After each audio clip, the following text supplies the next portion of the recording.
ये कहानी 2013 में लॉस एंजल्स में सेट की गई है। ओपनिंग सीन में एक महिला को आंसुओं से भरी आंखों के साथ आईने में देखते हुए और मेकअप लगाते हुए दिखाया गया है। वह इस कहानी की नायिका है, जिसका नाम होप है, जो एक प्रसिद्ध ब्यूटिशियन है और उसकी स्किनकेयर का बिजनेस तेजी से बढ़ रहा है। उसके घर के बाहर पुलिस सायरन की आवाज़ सुनाई देती है, लेकिन इसके पीछे का कारण अभी तक ज्ञात नहीं है। कहानी फिर 2 सप्ताह पहले की घटनाओं की ओर बढ़ती है। नायिका एक टीवी चैनल पर इंटरव्यू देने वाली है। यह उसका पहला इंटरव्यू है और वह थोड़ी नर्वस महसूस कर रही है। उसकी सहायक उसे प्रोत्साहित करती है, जिससे नायिका को थोड़ा आत्मविश्वास मिलता है। शो के इंचार्ज नायिका के लिए एक शानदार परिचय देते हैं और एक महिला एंकर उनके साथ होती है। नायिका के पार्लर का नाम हॉलीवुड स्किनकेयर स्टूडियो है। वह जल्द ही अपने स्किनकेयर प्रोडक्ट्स लॉन्च करने की योजना बना रही है। जब उसके प्रोडक्ट्स के बारे में पूछा जाता है तो नायिका गर्व से कहती है कि वे उच्च गुणवत्ता के हैं, जो इटली में बनाए गए हैं और वहां से शिप किए जाते हैं। महिला एंकर पूछती है कि नायिका ने इस प्रतिस्पर्धी बिजनेस में अपनी स्थिति कैसे बनाए रखी है। नायिका जवाब देती है कि इस बिजनेस में प्रतिष्ठा महत्वपूर्ण है और उसके 20 वर्षों के अनुभव ने उसे सफल होने में मदद की है। फिर सीन कट कर नायिका के पार्लर में जाता है, जहां कई ग्राहक उसकी सेवाओं का लाभ उठाने के लिए आते हैं। नायिका की सहायक ग्राहकों के अपॉइंटमेंट और उपलब्धता को संभालती है। नायिका के पार्लर के सामने एक नया सेटअप खुलने वाला है। जिज्ञासावश नायिका इसे चेक करने जाती है। एक बोर्ड पर शिमा बाय एंजल लिखा हुआ है, जिससे संकेत मिलता है कि मालिक का नाम एंजल है। नायिका नए पार्लर में प्रवेश करती है और अंदर किसी को नहीं पाती। वह एक ब्रोशर उठाती है और उसे पता चलता है कि एंजल एक प्रतिद्वंद्वी पार्लर खोल रहा है। तभी एंजल आता है, जो नायिका को ग्राहक समझता है और उससे पूछता है कि क्या उसके पास अपॉइंटमेंट है। नायिका खुद को सामने के स्किनकेयर स्टूडियो की मालिक के रूप में परिचित कराती है। वह शुरुआत में सोचती थी कि यह किसी अलग तरह की दुकान है और वह इसे अपने सैंपल प्रोडक्ट से भरना चाहती थी। हालांकि यह एक अन्य पार्लर होने का एहसास होते ही वह एंजल को अपने सैंपल प्रोडक्ट्स देती है, ये कहते हुए कि उसके फॉर्मूले कॉपीराइटेड हैं। एंजल मानता है कि नायिका स्मार्ट है। वही मकान मालिक जिसने नायिका को इमारत किराए पर दी थी, उसने एंजल को भी किराए पर दी है। एंजल नायिका को उसके बिजनेस की चिंता न करने का आश्वासन देता है। नायिका आत्मविश्वास से जवाब देती है कि उनके ग्राहक अलग हैं और कोई समस्या नहीं होगी। नायिका की कार एंजल के लिए आरक्षित जगह पर खड़ी है। एंजल नायिका से भविष्य में वहां कार न पार्क करने के लिए कहता है। अपमानित महसूस करते हुए नायिका, जो सैंपल प्रोडक्ट्स को उपहार स्वरूप देने आई थी, उसे एंजल को सौंपकर वहां से चली जाती है। अगले दृश्य में नायिका इमारत के मालिक से मिलती है। नायिका पूछती है कि उसने उसे मिलने के लिए दूसरे फेशियलिस्ट को क्यों बुलाया। मालिक कहता है कि जब तक कोई किराया सही तरीके से देता है, उसे परवाह नहीं है। नायिका अप्रत्यक्ष रूप से इंगित करती है कि वह किराया बकाया है। मालिक इसे स्वीकार करता है और कहता है कि उसे पैसे चाहिए, और नायिका कहती है कि वह अपने प्रोडक्ट लॉन्च में निवेश करने के कारण बजट तंग है। मालिक किराए पर जोर देता है और नायिका उसे सैंपल प्रोडक्ट्स देती है और एंजल को जो परेशानी पैदा कर रहा है, उसे दूर करने के लिए कहती है। मालिक पूछता है कि वह कब किराया देगी और नायिका वादा करती है कि अगले सोमवार या मंगलवार तक किराया दे द। अगले दृश्य में एक क्लाइंट जिसका नाम कोलिन है, पार्लर में नायिका का इंतजार कर रहा है। कोलिन अपने पड़ोसी जॉर्डन को साथ लाया है। जॉर्डन का परिचय नायिका से कराया जाता है और नायिका जानती है कि जॉर्डन ने उसके बारे में बहुत कुछ सुना है। नायिका जॉर्डन से कहती है कि वह उसके सहायक से बात करे, जबकि वह कोलिन का फेस मसाज करती है। चूंकि कोलिन एक नियमित क्लाइंट है, नायिका अनौपचारिक बातचीत में शामिल होती है और जॉर्डन के बारे में पूछती है। कोलिन जॉर्डन की तारीफ करता है कि वह एक अच्छा व्यक्ति है जिसने जीवन में सफल होने के लिए कड़ी मेहनत की है। अगला दृश्य में नायिका एक कॉफी शॉप में है और एक पत्रिका में एंजल और उसके पार्लर के बारे में एक लेख पढ़ रही है। उसे चिंता है कि एंजल उसे पछाड़ सकता है। तभी नायिका की एक पुरानी दोस्त जेसिका, जो अब एक अभिनेत्री है, वहां आती है। जेसिका बताती है कि वह अभी अजरबैजान में एक शूट से लौटकर आई है। नायिका अपने खुद के प्रोडक्ट्स लॉन्च करने की बात करती है और जेसिका को एक मॉइस्चराइजर उपहार में देती है। जेसिका पूछती है कि क्या हाल ही में खोला गया पार्लर नायिका का है, और नायिका को दुख होता है कि जेसिका नए पार्लर के बारे में जानती है, लेकिन उसके अपने के बारे में नहीं। हालांकि वह अपनी निराशा छिपा लेती है। जेसिका के जाने के बाद नायिका अकेले धूम्रपान करती है और जॉर्डन को अकेले बैठा देखती है। वह उसके पास जाकर बात करती है और वे अंततः एक रेस्टोरेंट में जाकर कई बातें साझा करते हैं। नायिका बताती है कि उसने अपने पति के साथ मिलकर अपने स्किन केयर बिजनेस की शुरुआत की और उनकी अलगाव के बाद कड़ी मेहनत की जिससे वह सफल हुई। जॉर्डन बताता है कि उसने नायिका से 3 साल पहले एक फोटोशूट के दौरान मुलाकात की थी और उसकी कहानी से प्रेरित हुआ था। जॉर्डन एक लाइफ कोच है जो आध्यात्मिक और मार्शल आर्ट्स प्रैक्टिस सिखाता है। बातचीत खत्म होने पर नायिका जॉर्डन का बिजनेस कार्ड लेती है और संक्षिप्त बातचीत के बाद चली जाती है। अगले दिन नायिका को एक अज्ञात नंबर से वीडियो कॉल आता है। वीडियो में दिखाया जाता है कि कोई खिड़की से उसे रिकॉर्ड कर रहा है जबकि वह कपड़े बदल रही होती है। हैरान होकर उसे फिर से एक कॉल आती है, लेकिन कोई प्रतिक्रिया नहीं होती। भ्रमित होकर वह पार्लर की ओर चल देती है और उसकी क्लाइंट कोलिन उसे फोन करके पूछती है कि क्या उसने कल रात शराब पी थी। पिछली रात नायिका के अकाउंट से क्लाइंट्स और दोस्तों को एक ईमेल भेजा गया था जिसमें लिखा था, मेरा बिजनेस घाटे में जा रहा है और मैं अकेली हूँ। मुझे एक आदमी का समर्थन चाहिए। नायिका हैरान होकर अपना मेल बॉक्स चेक करती है और उसे एहसास होता है कि उसने ऐसा ईमेल नहीं भेजा था। एंजल पार्लर के सामने आता है जिससे वह जल्दी से अंदर चली जाती है। उसकी सहायक पूछती है कि क्या उसने कल रात शराब पी थी, जिससे ये संकेत मिलता है कि उन्हें भी ईमेल मिला है। नायिका बताती है कि उसका ईमेल अकाउंट हैक हो गया था। सहायक को पता है कि नायिका ऐसा ईमेल नहीं भेज सकती, लेकिन उसे समझ नहीं आता कि यह कैसे हुआ। कुछ क्लाइंट्स ने ईमेल देखने के बाद अपनी अपॉइंटमेंट्स कैंसिल कर दी।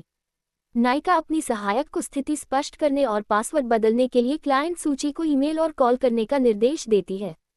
जब नायिका टीवी चैनल पर अपने सेगमेंट को देखने के लिए तैयार हो रही होती है, उसकी सहायक सोशल मीडिया के लिए उसकी प्रतिक्रिया रिकॉर्ड करने के लिए तैयार होती है। हालांकि एक ट्विस्ट आता है, नायिका का सेगमेंट एंजल के साथ बदल दिया जाता है, जो अपने एंटी एजिंग टेक्नोलॉजी के बारे में डींग मारता है और दावा करता है कि उसकी स्किन केयर बिजनेस को कोई भी पछाड़ नहीं सकता। महिला एंकर एंजल से अपॉइंटमेंट की मांग करती है। नायिका दिल टूटने पर खुद को एक कमरे में बंद कर लेती है और रोती है। अगले दृश्य में नायिका शो के इंचार्ज से मिलती है। ऐसा लगता है कि निर्माताओं ने उसका सेगमेंट रद्द कर दिया क्योंकि उन्हें हैक किया गया ईमेल प्राप्त हुआ था। इसके बजाय उन्होंने एंजल का सेगमेंट प्रसारित किया क्योंकि वह तैयार था। नायिका चिंतित है, उसे संदेह है कि यह एक संयोग नहीं बल्कि तोड़फोड़ है क्योंकि वह अपने प्रोडक्ट्स लॉन्च कर रही है। वह इंचार्ज से उसके सेगमेंट को प्रसारित करने में मदद करने का अनुरोध करती है। वह फ्लर्ट करता है और उसे छूने की कोशिश करता है। ये सुझाव देता है कि वह उसकी मदद करेगा यदि वह सहयोग करती है। नायिका चालाकी से इसे रिकॉर्ड कर लेती है और जब इंचार्ज घबराकर उससे रिकॉर्डिंग हटाने के लिए कहता है, तो वह झूठ बोलती है कि उसने इसे हटा दिया है और उसे चिंतित छोड़कर चली जाती है। अगली सुबह नायिका पार्लर पहुंचती है। वह अपने सहायक से पूछती है कि क्या जॉर्डन ने उसे कार से उतारा था। सहायक पूछता है कि क्या उसने जॉर्डन के बारे में पूछा था और नायिका खिड़की से एंजल को अपने पार्लर में प्रवेश करते हुए देखती है। वह सहायक से पूछती है कि क्या एंजल ने उसके अकाउंट को हैक किया हो सकता है और सहायक को ये समझ नहीं आता कि उसने ये कैसे किया हो सकता है।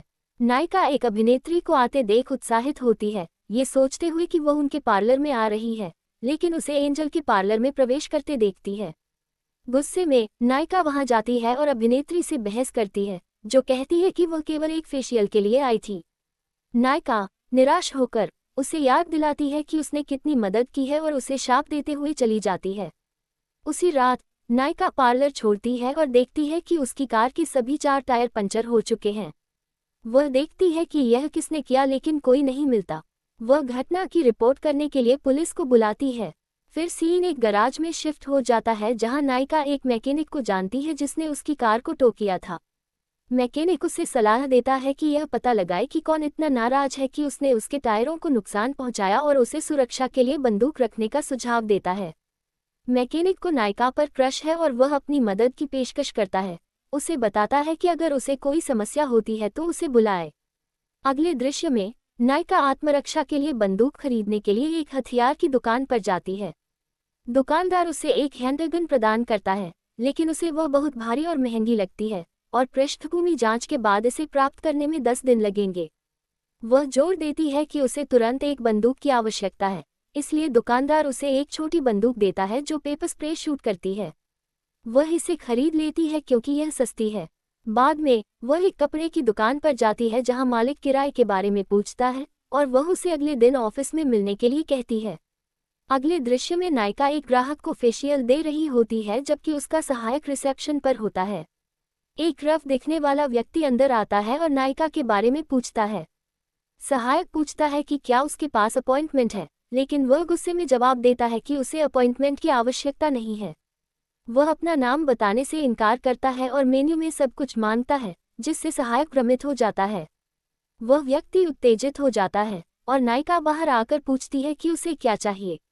वह कहता है कि उसे नायिका चाहिए और नायिका अपनी स्प्रे गन का उपयोग करने के लिए तैयार हो जाती है। अचानक जॉर्डन आता है और उस व्यक्ति से सवाल करता है, जो फिर उस पर हमला करता है। जॉर्डन उस व्यक्ति को बाहर फेंक देता है और उसे शिकायत करते हुए छोड़ देता है। इस व्यक्ति के व्यवहार का कारण तब स्पष्ट होता है जब उन्हें पता चलता है कि गूगल पर नायिका के नाम की खोज एक वयस्क वेबसाइट पर ले जाती है जहां किसी ने उसकी फोटो को मॉर्फ करके पार्लर का पता सेवा स्थान के रूप में सूचीबद्ध किया है। उस व्यक्ति ने सोचा कि वह एक कॉल गर्ल है।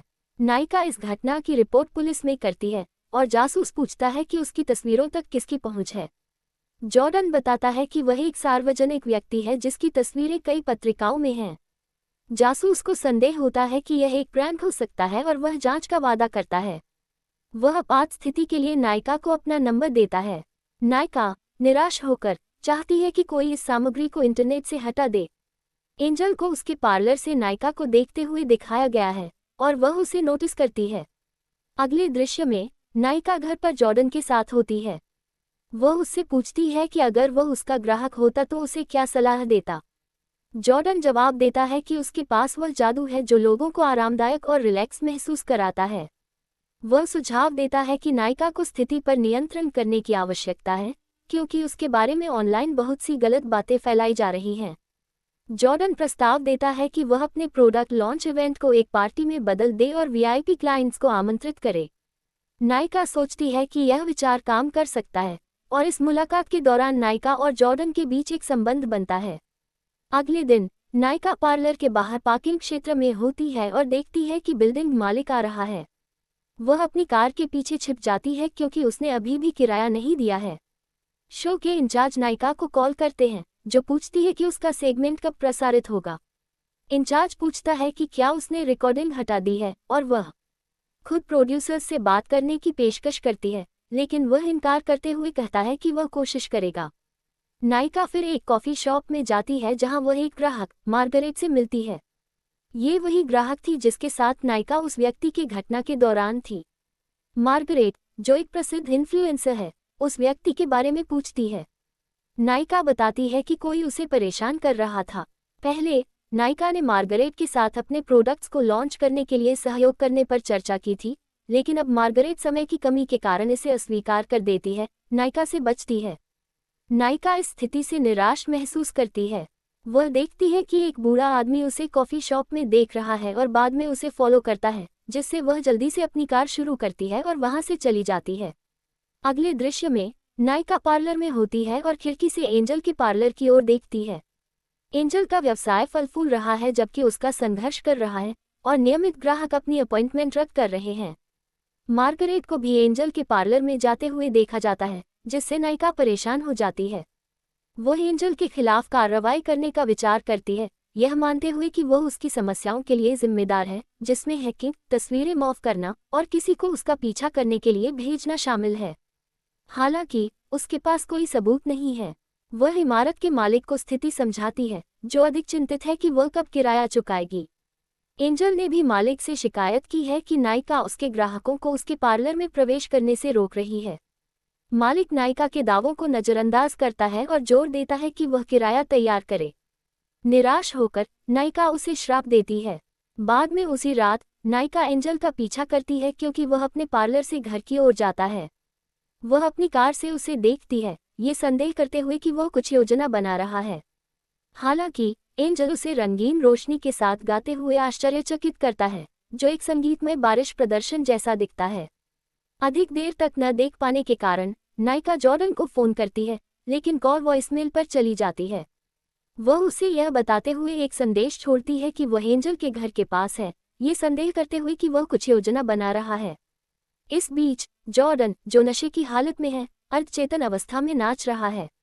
वह व्यक्ति जिसने नायिका को परेशान किया था, एक और आदमी के साथ जॉर्डन के घर आता है। नायिका की रक्षा करने के लिए पैसे की मांग करता है। जॉर्डन उसे पैसे देता है, ये खुलासा करते हुए कि उसने उस घटना की योजना बनाई थी। वह अधिक घटनाओं को मंचित करने की योजना बना रहा है ताकि वह हीरो के रूप में दिखाई दे सके। जॉर्डन को जीवन कोचिंग पॉइंट्स का अभ्यास करते हुए देखा जाता है, जिसमें नायक के रूप में दिखाई देने के लिए स्थितियों का निर्माण करना शामिल है। सीन नायिका पर कट होता है, जो अपने जीवन की दिशा के बारे में गहरे विचार में है।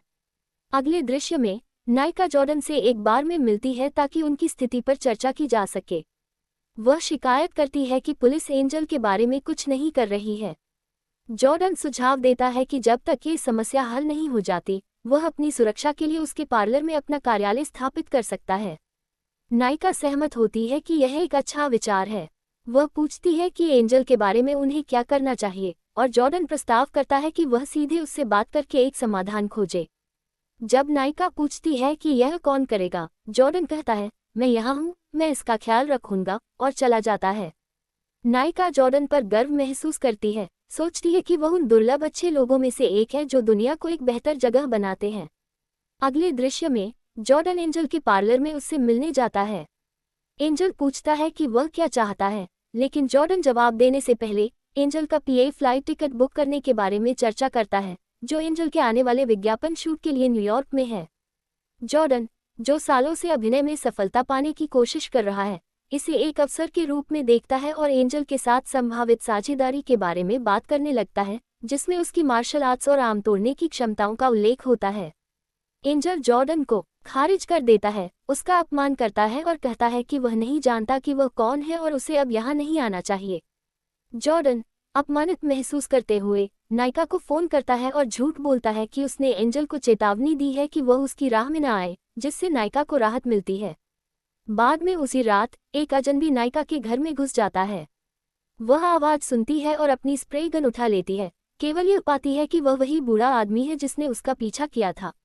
वह उसके फोन में कुछ चेक करता है, लेकिन नायिका उसे स्प्रे करके अपने घर से बाहर भगा देती है। इस बीच जॉर्डन को नायिका की तस्वीरें वयस्क वेबसाइट से हटाते हुए देखा जाता है, ये संकेत देते हुए कि इसके पीछे वही था। उसने सभी समस्याओं की योजना बनाई थी ताकि वह उसका रक्षक बन सके।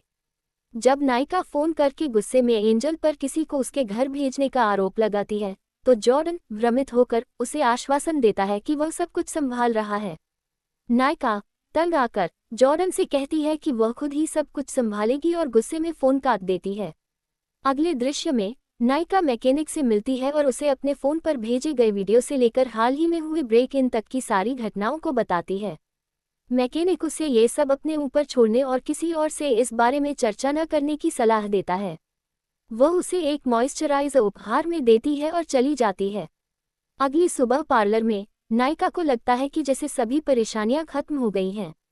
जॉर्डन पार्लर की लैंडलाइन पर कॉल करता है और सहायक नायिका से कॉल अटेंड करने के लिए कहता है। सहायक बताती है कि जॉर्डन ने उसे नायिका के गुस्से के बारे में बताया था।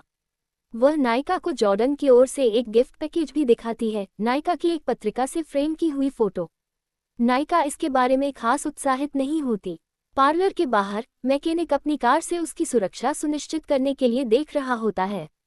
नायिका को अगले क्या होने वाला है, इसे लेकर चिंता होती है। सहायक को समझ नहीं आता कि नायिका क्या योजना बना रही है और उसे प्रोडक्ट लॉन्च के दौरान विचलित न होने के लिए कहती है, ये बताते हुए कि इस प्रयास की सफलता पर उसका करियर निर्भर करता है। नायिका आत्मविश्वास से उसे आश्वस्त करती है कि वह कुछ गलत नहीं करेगी। अगले दृश्य में जासूस नायिका से मिलता है और वह पूछती है कि क्या वे एंजल को गिरफ्तार करने आए हैं। इसके बजाय जासूस उसे पार्लर के पार्किंग क्षेत्र से सीसीटीवी फुटेज दिखाता है। इसमें दिखाया गया है कि एंजल अपनी कार से उतरता है और नायिका की कार के पास आता है, लेकिन केवल अपने जूते के फीते को बांधता है और चला जाता है। असली व्यक्ति जिसने उसकी कार के टायरों को नुकसान पहुंचाया, वह जॉर्डन है, जो नायिका को हैरान कर देता है। जासूस पूछता है कि क्या वह उसे जानती है, और वह कहती है कि नहीं। जासूस आगे की जांच का वादा करता है। अगले दृश्य में नायिका जॉर्डन को कॉल करती है, लेकिन वह जवाब नहीं देता और वह एक कड़ी आवाज वाला वॉइसमेल छोड़ती है। जॉर्डन उस व्यक्ति से मिलता है और उसे बताता है कि अगली नौकरी का समय आ गया है। योजना यह है कि अगले दिन शाम 6 बजे उस व्यक्ति को नायिका के घर भेजा जाए ताकि वह परेशानी पैदा करे और जॉर्डन सही समय पर आकर नायिका को बचाकर पहचान हासिल कर सके। जॉर्डन उस व्यक्ति को नायिका का पता देता है। इस बीच मैकेनिक एंजल का सामना करने की तैयारी कर रहा है, इस बात से अनजान कि असली अपराधी जॉर्डन है। नायिका मैकेनिक को कॉल करके उसे एंजल को नुकसान न पहुंचाने की चेतावनी देने की कोशिश करती है, लेकिन मैकेनिक ने अपना फोन गराज में छोड़ दिया है। अगले दृश्य में एंजल घर पर गा रहा होता है जब मैकेनिक वहां आता है और उसका सामना करता है। एक लड़ाई होती है और नायिका एंजल के घर पहुंचती है और उसे बेहोश और खून से लथपथ पाती है। मैकेनिक को अपनी कार में भागते हुए देखा जाता है, लेकिन एक ट्रक अचानक उससे टकरा जाता है जिससे उसकी मौत हो जाती है। नायिका घबराकर एंजल के घर से भाग जाती है। नायिका पार्लर की ओर जाते समय जॉर्डन को फोन करती है, उसे तुरंत आने के लिए कहती है। जॉर्डन उस व्यक्ति के समय के बारे में अज्ञानी पूछता है कि क्या वह अगले शाम 6 बजे आ सकता है। नायिका जोर देती है कि वह तुरंत आए, ये समझाते हुए कि एंजल के साथ कुछ भयानक हो गया है और सब कुछ गड़बड़ हो गया है। जॉर्डन चिंतित होकर फोन काट देता है। नायिका एंजल के पार्लर के बाहर पुलिस को देखती है, लेकिन बिना डर दिखाए जल्दी से अपने पार्लर में प्रवेश करती है। इसी समय जॉर्डन पुलिस को फोन करता है, ये रिपोर्ट करते हुए कि नायिका एंजल से नाराज है और उनके चल रहे मुद्दों के कारण उसे नुकसान पहुंचा सकती है। पार्लर में नायिका खिड़की से पुलिस को देखती है। उसे मैकेनिक के सहायक से एक कॉल प्राप्त होता है जो उसे दुर्घटना में उसकी मौत के बारे में सूचित करता है। परेशान होकर नायिका अपनी सभी अपॉइंटमेंट्स रद्द कर देती है और घर जाने का निर्णय लेती है। फिर पुलिस उसके दरवाजे पर दस्तक देती है और वह किसी परेशानी से अनजान होने का नाटक करती है, पूछती है कि क्या समस्या है। वे उसे पिछली रात एंजल पर हुए हमले के बारे में सूचित करते हैं और कहते हैं कि वह अस्पताल में गंभीर हालत में है। पुलिस के पास अन्य विवरण नहीं है और नायिका सहानुभूति दिखाने का नाटक करती है, जिससे अधिकारी धोखा खा जाते हैं और चले जाते हैं। उसकी सहायक, जिसने सब कुछ देखा, पूछती है कि क्या हो रहा है। नायिका सभी चीजों के लिए जॉर्डन को दोष देती है, जिससे सहायक चौंक जाती है, जो उसका पता जानती है। ये पता चलता है कि सहायक पहली बार जब जॉर्डन पार्लर आया था, उससे मिली थी। अगले दृश्य में नायिका जॉर्डन के पते पर जाती है और उसे भागने के लिए पैकिंग करते हुए पाती है। उसे देखते ही जॉर्डन अनायास कहता है कि उसने उसे ढूंढ लिया। नायिका उसे उसके जीवन को बर्बाद करने का आरोप लगाती है, लेकिन जॉर्डन दावा करता है कि उसने सब कुछ उसके प्यार के कारण किया। वह गुस्से में उससे अपने कार के टायरों को काटने के बारे में सामना करती है, जबकि उसे सुरक्षा कैमरों के बारे में पता था। जॉर्डन उसे याद दिलाता है कि उसने उसे ऐसा करने के लिए कहा था। कहानी का ट्विस्ट खुलता है। नायिका ने जॉर्डन को अपने ईमेल को हैक करने, उसके फोटो को वयस्क वेबसाइट पर मॉफ करने, उसके कार के टायरों को काटने और उस व्यक्ति की घटना की योजना बनाने के निर्देश दिए थे ताकि एंजल को फंसाया जा सके और उसके व्यवसाय को बर्बाद किया जा सके। उसने सोचा कि इससे उसका व्यवसाय पुनः प्राप्त हो जाएगा। हालांकि मैकेनिक ने प्रेम में अंधे होकर भावनात्मक प्रतिक्रिया दी, जिससे उसकी योजना बदल गई। जॉर्डन व्यक्तिगत लाभ की उम्मीद करते हुए उसकी मदद की, लेकिन चीजें बहुत आगे बढ़ जाने पर उसे पुलिस में दे दिया। नायिका क्रोधित होकर जॉर्डन को बेसबॉल बैट से मारती है और वहां से चली जाती है। क्लाइमैक्स में नायिका अपने घर में एक आईने के सामने खड़ी होती है और उसके चारों ओर इटली से स्किन केयर प्रोडक्ट्स होते हैं। वह आंसुओं में मेकअप लगाती है जबकि बाहर पुलिस सायरन बजते हैं। दृश्य ओपनिंग को प्रतिबिंबित करता है और 2 हफ्तों में इतना कुछ हो चुका है। जब पुलिस आती है तो वह अपने हाथ उठाकर आत्मसमर्पण करती है। जासूस उसे बताता है कि जॉर्डन ने सब कुछ कबूल कर लिया। वह उसे जानने से इनकार करती है, दावा करती है कि उसने 3 साल से एक फोटोशूट के बाद से एक तरफा उससे प्यार किया है और उसके टायर काटे हैं। तब भी वो पूरी सच्चाई नहीं मानती है। पुलिस कार में बैठने से पहले वह उनसे अनुरोध करती है कि वे उसके घर को बंद कर दें और जासूस को मॉइस्चराइजर भी ऑफर करती है, कहती है कि यह अच्छा है। अगले दिन पुलिस जॉर्डन को गिरफ्तार करती है, जो जोर देता है कि उसने सब कुछ उसके आदेश पर किया और उसे पागल कहता है। जहां उसने उसे मारा था उसे दिखाता है। उस व्यक्ति जिसे क्या हुआ था पता नहीं था, निर्देशानुसार शाम 6 बजे नायिका के घर जाता है, किसी को नहीं पाता है और चला जाता है। एंजल को अस्पताल से छुट्टी मिलती है और उसके पार्लर के बाहर रिपोर्टरों से बचते हुए दिखाया जाता है। टीवी शो के इंचार्ज प्रकट होते हैं, बताते हैं कि बूढ़ा आदमी उनका एजेंट था जिसे नायिका के फ़ोन से रिकॉर्डिंग हटाने के लिए भेजा गया था। वह पुष्टि करता है कि रिकॉर्डिंग हट गई है, इंचार्ज की चिंता को कम करते हुए। शो नायिका के चारों ओर विवाद को कवर करता है, जिसने अपने प्रतियोगी को बर्बाद करने का प्रयास किया। उसे किलर फेशियलिस्ट के रूप में नामित किया गया। वे उसका पिछला इंटरव्यू फुटेज प्रसारित करते हैं, जिसमें उसके संदेश को उजागर किया जाता है कि जीवन पर नियंत्रण रखना महत्वपूर्ण है। फिल्म इस विचार के साथ समाप्त होती है कि नायिका ने सभी चीज़ों के बावजूद अपने सेगमेंट को प्रसारित करने के अपने लक्ष्य को हासिल किया।